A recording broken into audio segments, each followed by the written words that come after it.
Kyk hy stok, check hy stok. Vang die stok, Shotty. Die stok het in die water beland. Vang die vis in die ons vang. Die stok het in die water beland. 'n Vis het vir hom afgetrek van die stand af. En Mapogo het die dag gered deur vinnig te katrol en te kyk of hy hierdie stok kan vang. Kom Shotty, kom. I can do this. En Shotty het afgegaan om die stok te gaan haal en daar's 'n stok terug. Jy skuld vir Mapogo big time. Jy's 'n legend. Nou gaan jy deurnag.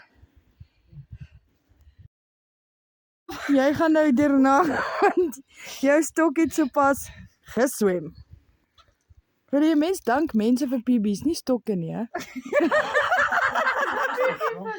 Ja, Andries, 'n mens dank mense vir PB's, nie vir stokke nie. Ja. Ja. Jy wou eintlik. Huh? Ons kyk of ons die vis nog aan het. Ja, maybe is die vis nog aan. Die vis is nog aan. Oh my sick. Hierdie is soos die beste memory ever. Die vis is nog. Well done, Mapogelogs. Dankie ma.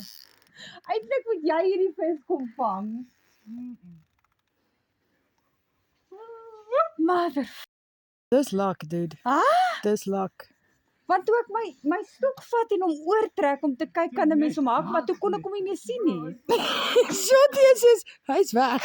Hy's rivier af. En Andries sê soos ek kan gehelp het.